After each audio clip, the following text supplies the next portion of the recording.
lefatshe lohle le pheha ka lemina. Coronavirus e eme ka ditlhako e fata seolo hore qete.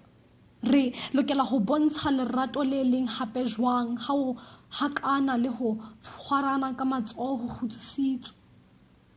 Thibang COVID-19 e re tjametse. Thibang jonna lefu ke lena.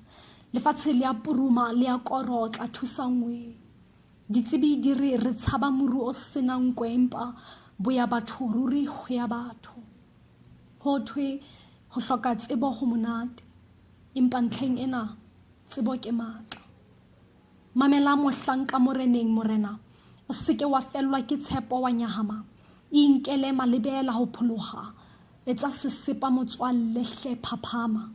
Hlatswa matsoho kgafetsa. O boloke sebaka se sireletsehileng dipakeng. Mme o qobe le moo ho bokanweng. Ka lebitso ke hape mokgele. Dula o bolokehile.